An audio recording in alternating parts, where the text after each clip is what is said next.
you have the skills, you have the tools to help them right out of this mucky little mess that they've gotten themselves into. Whatever it is, you can bad grade, fight with a friend, you know, and you don't. But what you do is you hold the space in a container so strong that they can't fight their way out of it.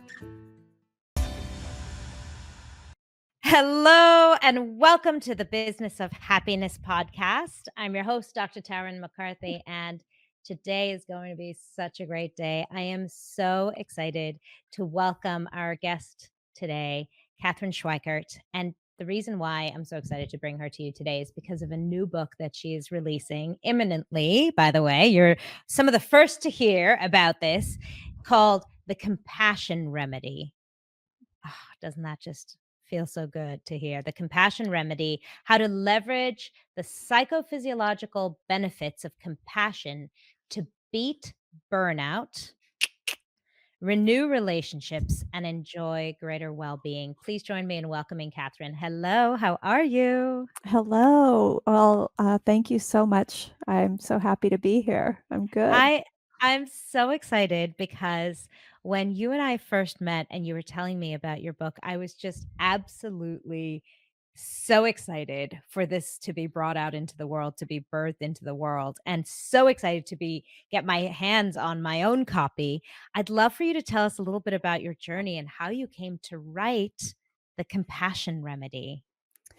Yeah, it's been a long journey. I think at least 20 years in the making, and I think that one of the first things that got me interested in compassion was noticing the absence of it. And so as I was, going through life, experiencing life like we all do as human beings, I was kind of curious about, the behavior of people and how we treat one another. And I've, worked in hospitals since I was 17 years old. So, and even as a young child, my mother would take me, because she was a nurse, to work with her. So even as young as 10, I was in this setting. And so it was especially there where you could see incredible compassion, and then you also see what happens when it's gone. And for me, just kind of looking for that kind of compassionate connection with people throughout my life, and sometimes having it be so wonderfully beautiful, and other times it just being tragically missing. And so that started my curiosity.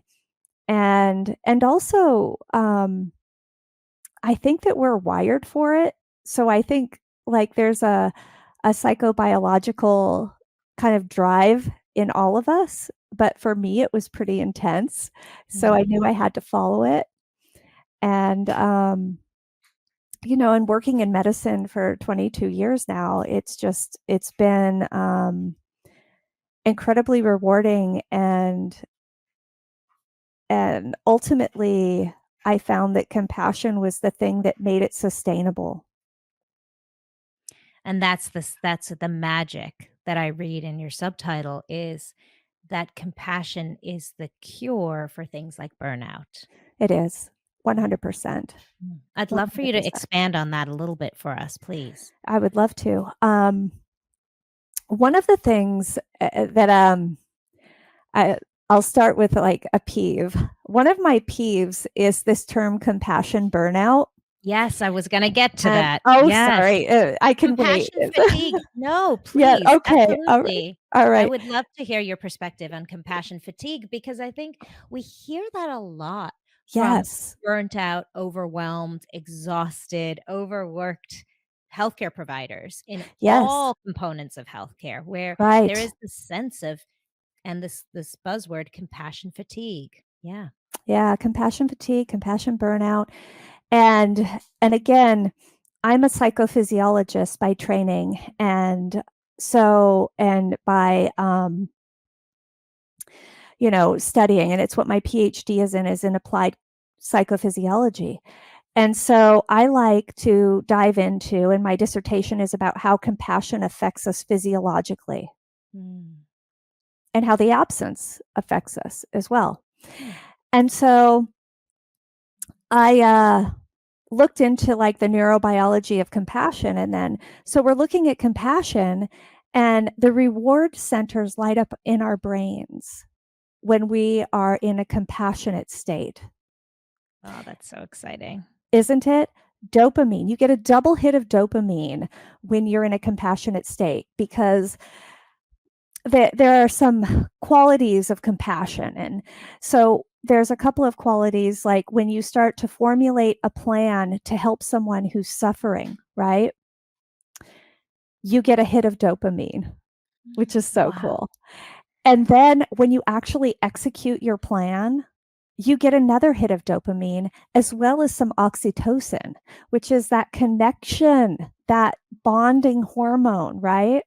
And so Yes. you get, and I always, say you get a double D and a little O, so you get like dopamine, oxytocin, and it feels so good. And it is reward centers of our brain. It's reinforcing. It's like, oh, we're helping other people, and we're alleviating suffering. Your brain loves that. And then there's this other counterpart where, in a compassionate state, because compassion differentiates itself from other ways of being by having action associated with it. And so when you have to be able to recognize when somebody is suffering. And what is suffering? Suffering is simply wanting things to be different than how they are. Right? I mean, that kind of puts it all out there. Absolutely. So, suffering is trying to force something that is to be something different. exactly. Yeah. Mm-hmm. And so when somebody's in that state of suffering, we need to be able to recognize it. We need to be able to approach it and stay with it. But we need to be moved by it in an emotional way. And that's kind of where empathy comes in. That's the empathetic hit that we get in a compassionate state. But then from there, with compassion, we move beyond that, and we say, hey, now that I know that I can stay with this, their human experience. You don't become their suffering. You don't dive into it, but you recognize it and you're able to stay with it. Once you do that, you start formulating a plan like, hey, I know what it's like to suffer. I'm going to help this person suffer less. I know how hard it is, right? And you come up with your plan and you do it. And that's where compassion is different than like sympathy or empathy. With empathy, it's an emotional connection, but there's no other purpose than that connection. And that's a beautiful thing. That connection, that empathetic connection, is beautiful. But that's it. That's where it stops. It's that connection. And sympathy, I always think like my Aunt Bootsy. She's a Southern woman, and she will say, oh, I was at church on Sunday and such and what, what they did this and that, and bless their heart. And I think, oh, okay, that's sympathy. Like there's a little bit of like a superiority in a sympathetic response. Like a little bit of, oh, poor them. Oh, bless their heart. Oh, geez. Oh, that's awful. But empathy is that emotional connection where it isn't that's awful, like, oh, poor you. It's like, oh, wow. Yes, common humanity. We experience this kind of stuff together. And with compassion, there's this action associated with it. And empathy lights up the pain centers of your brain. Wow. And so there's no reward, there's no dopamine, there's no oxytocin in this empathetic response. It's pain centers in your brain. And so your brain doesn't know pain that you're imagining, pain that you're experiencing, or pain that you're remembering from the past. It's all right there. And it's the same areas of your brain lighting up. Although if you're remembering pain, your hippocampal areas are going to light up too, and that's a little different. But by and large, it's the pain centers of your brain, right? And so I think to myself, well, gosh, what do chronic pain patients look like? Oh, yeah. They're depressed, they're burnt out, Mhm. they have more suicidal ideation and attempts than others. And it's this really big burnout. Yeah. It's and we call that in empathy, we call it empathetic distress or Mhm. empathetic overwhelm. And this is the more accurate statement because compassion never burns people out. Compassion is reward systems. Compassion is connection. Compassion is action. Compassion is a noun that acts like a verb. And it is 100% the cure for empathetic overwhelm and burnout. Oh my gosh. That just blew my mind and answered so many questions for me. I love the insight of the pain centers that are lit up in empathy because you're literally experiencing their pain. That's how you're feeling the connection. You're Yes. identifying with their pain. Yes. Interesting. And compassion gives you an empowered place to take action on solving or healing or supporting or decreasing the suffering of that pain. 100%. Wow. Wow. Compassion heals. It's Mm, beautiful.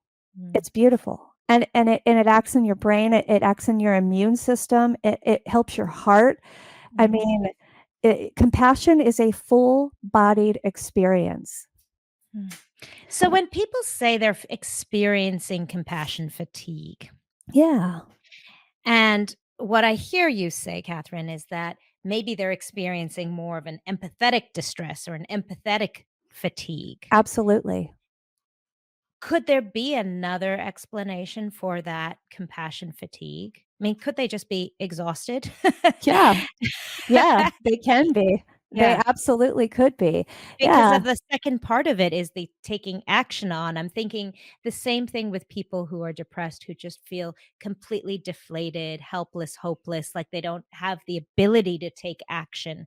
If you, as a practitioner, as a healthcare provider, are feeling that depression, could that interrupt your ability to feel and find compassion? absolutely.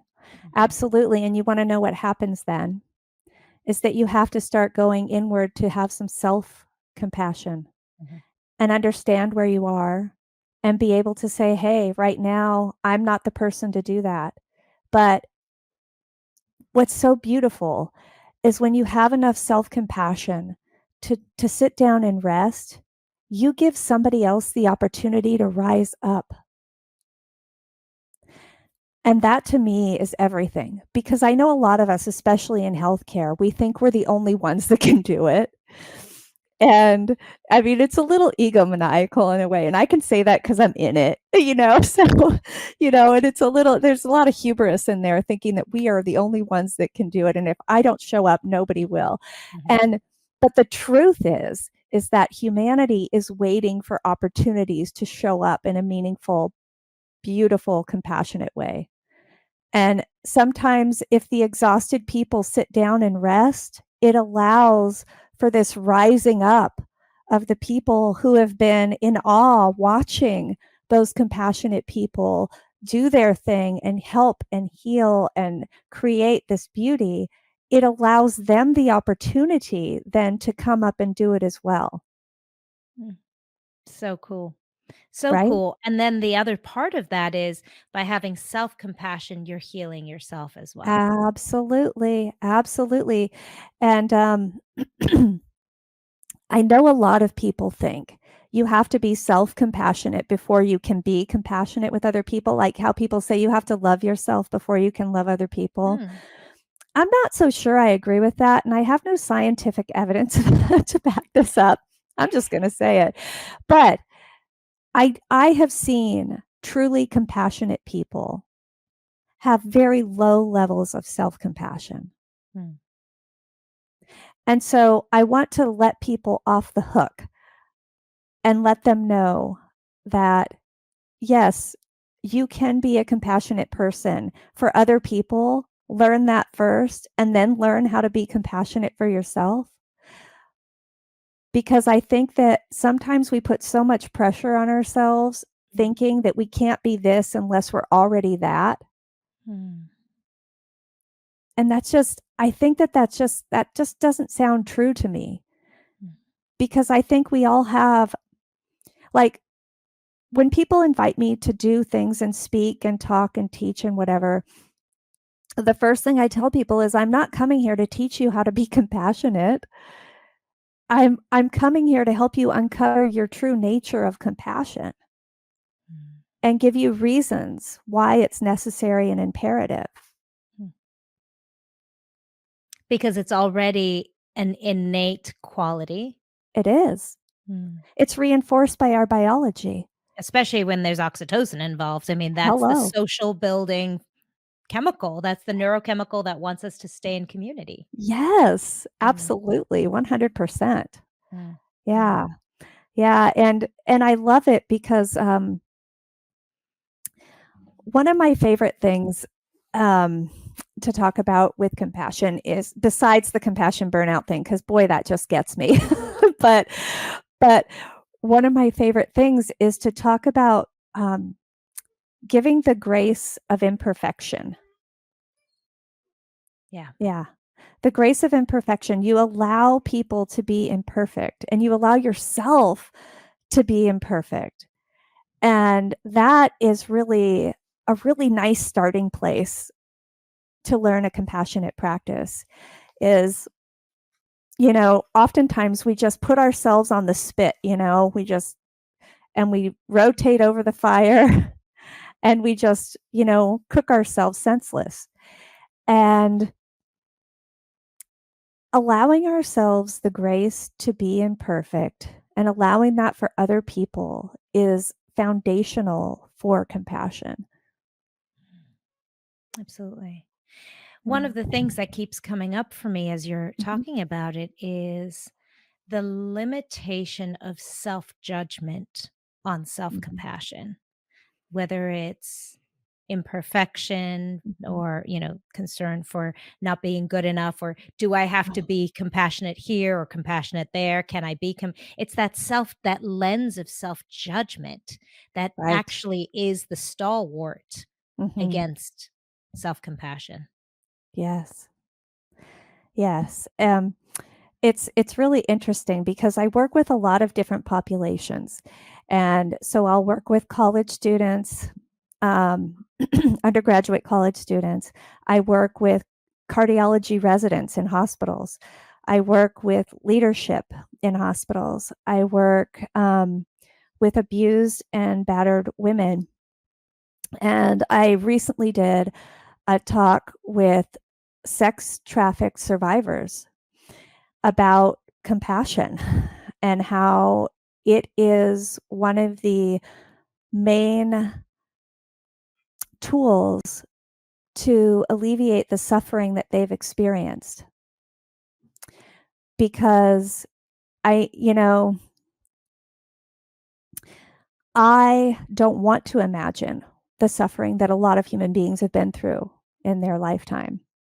I can imagine it, and I just don't want to because it's too painful, And I think when we say I can't imagine it, that's not true. We can, and it's awful. And so we go there.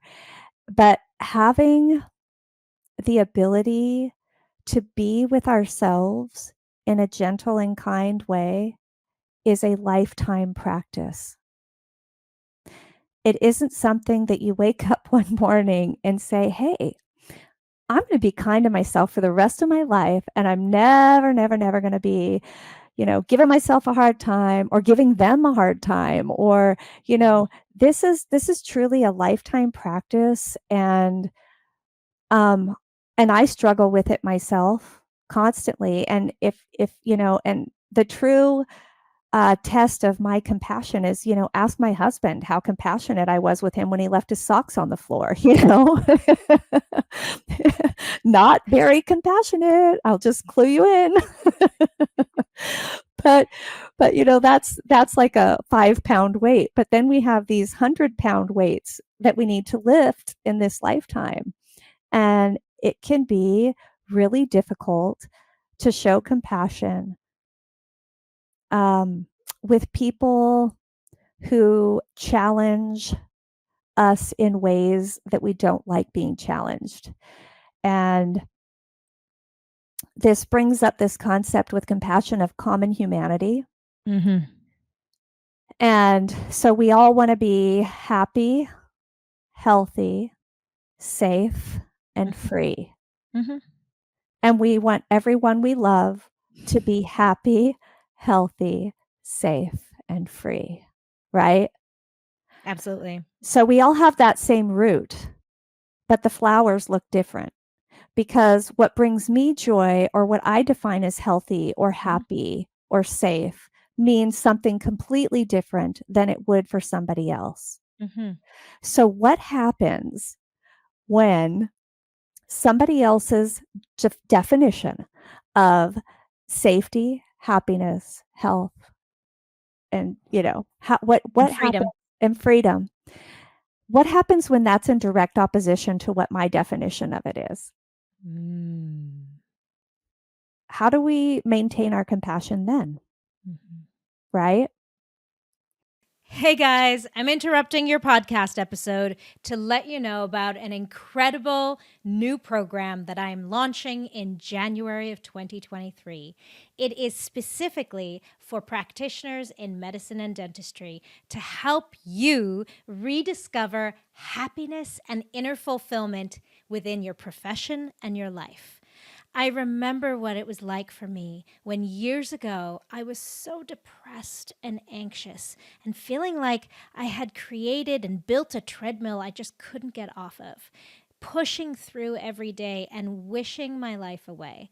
This program is the how of how to find happiness in your practice and in your life. Because we know that when we feel good, that's when we can do good.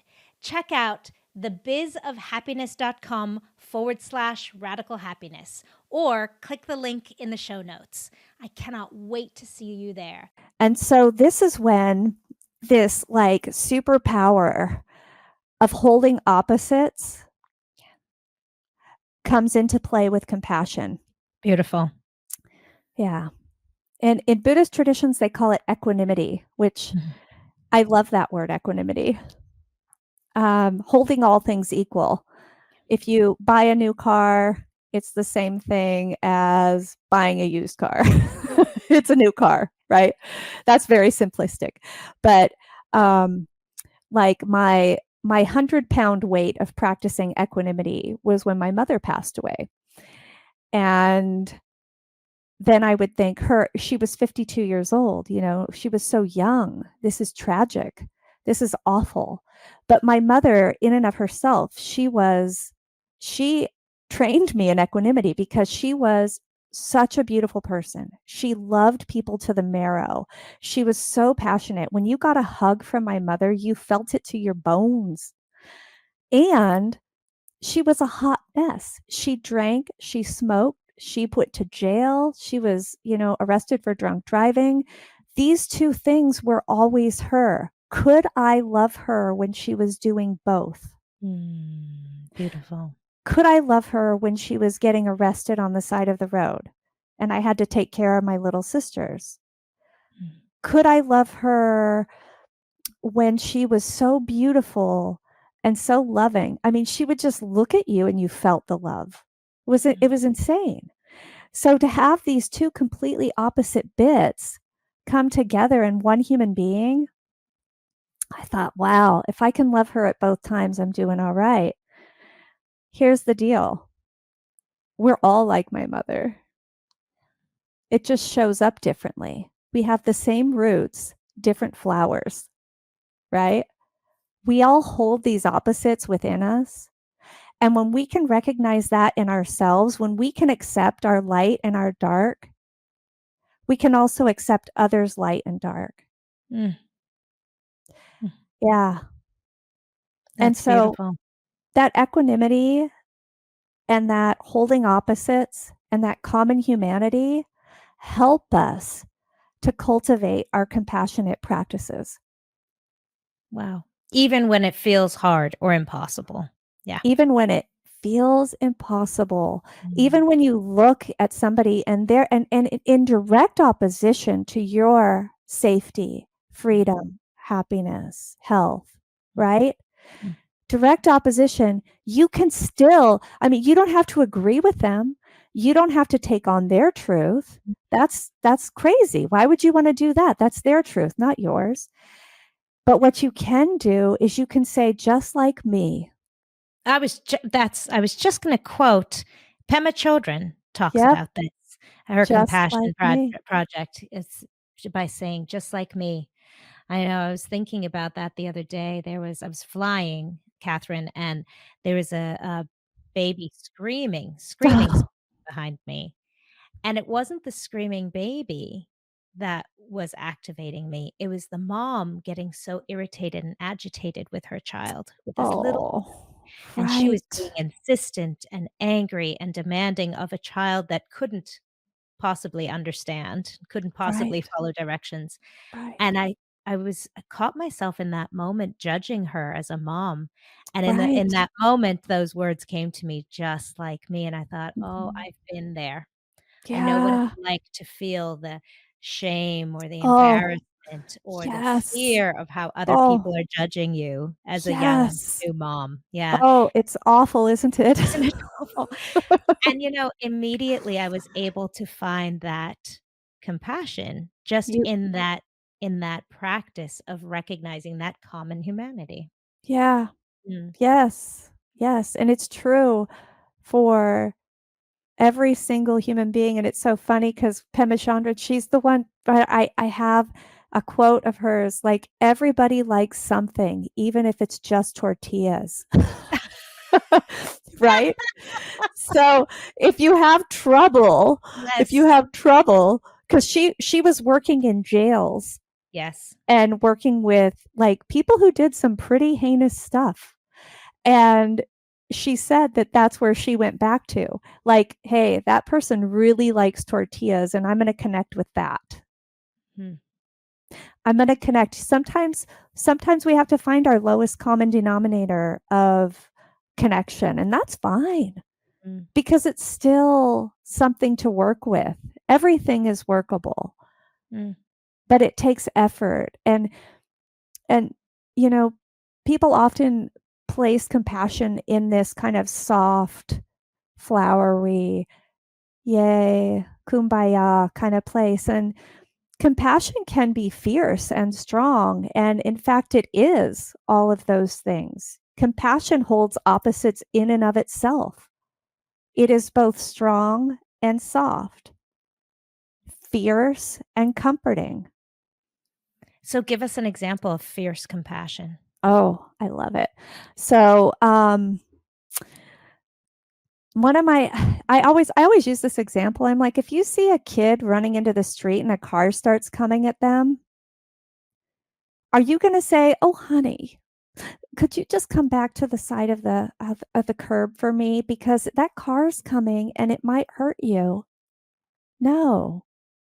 You run out in the street, you grab the kid, you say, "Oh my gosh, get back here." I mean, it's intense, right? Mm, mm, mm, mm. It's intense. Um, Another example of fierce compassion is not doing the work for somebody. Ooh, tell me more. It's hard to not do the work for somebody, especially, let's just throw it out there, like your children. Let's just throw our kids under this thing for for the example. Um, your kid is struggling and failing.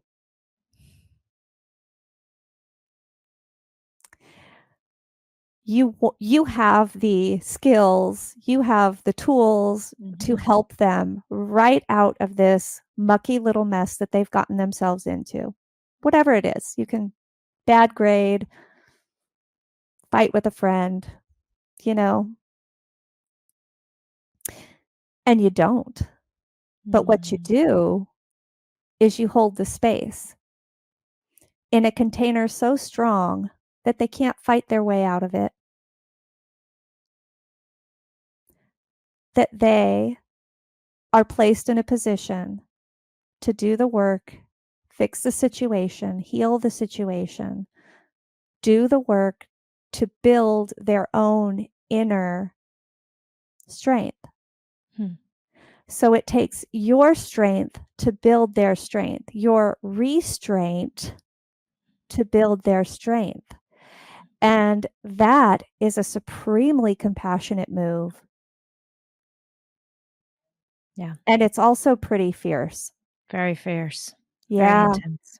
It is intense. It's so intense because every cell in your body is saying, just make the suffering end. But it extends the suffering.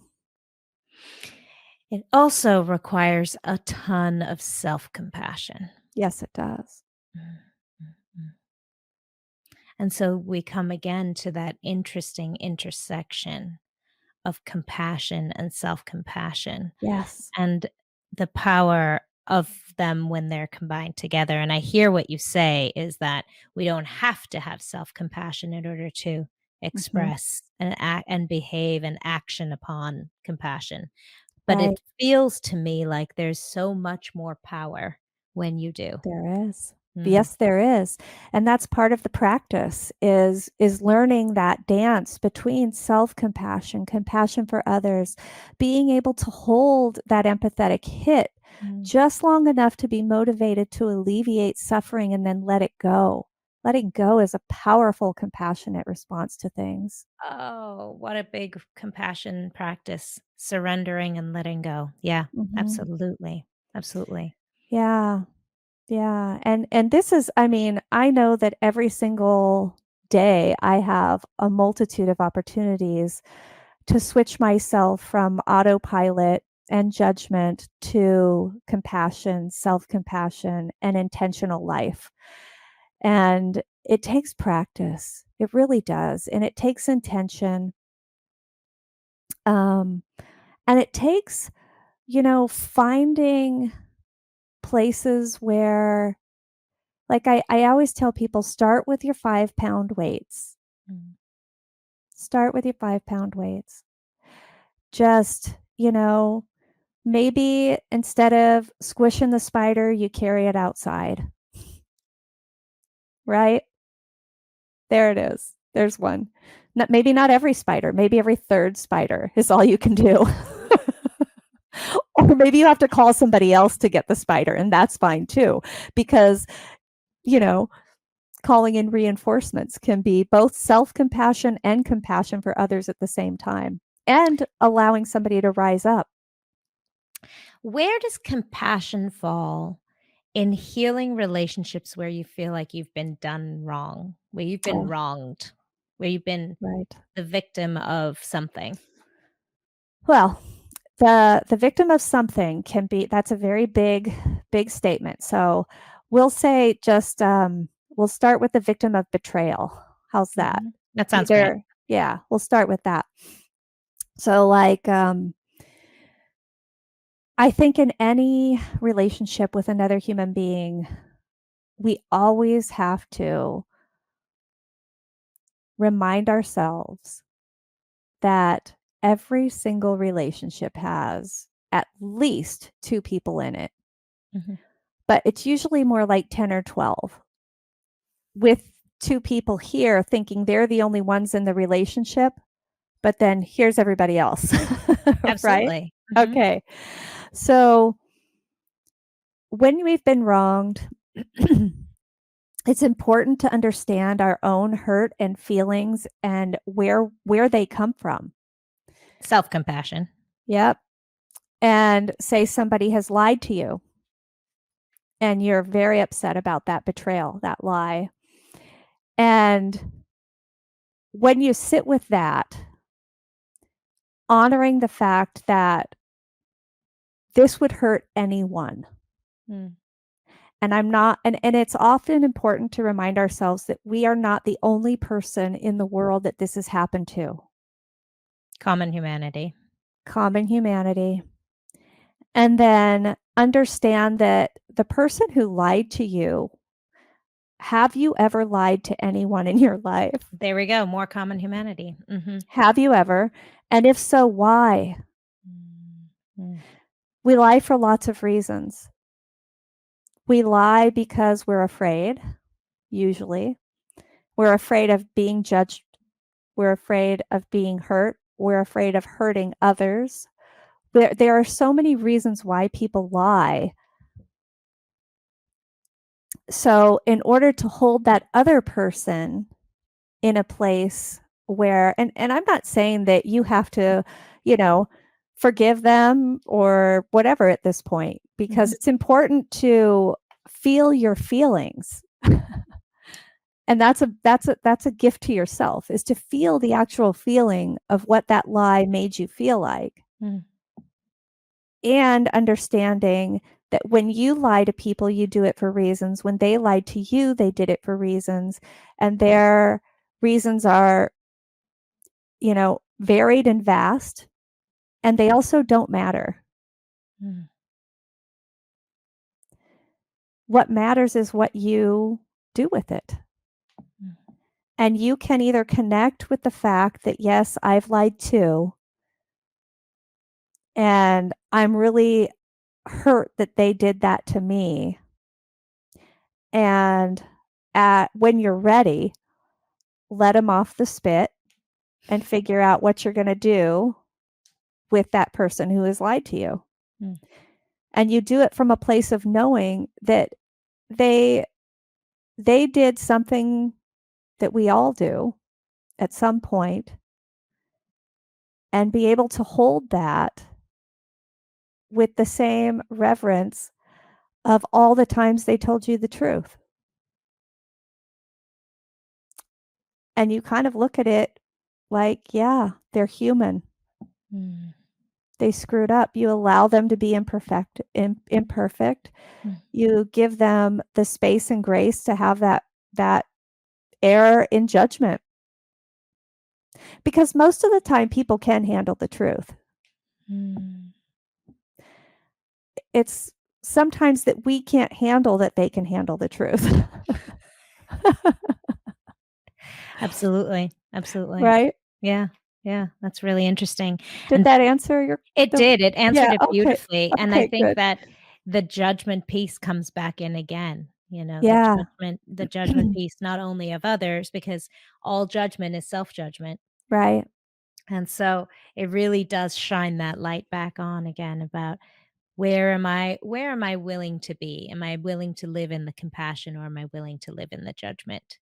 Yeah. Yeah. Mhm. And you can live in both at the same time. Yeah. And it's okay, Yeah. because eventually one will, you know, rise up a little stronger than the other. Yeah.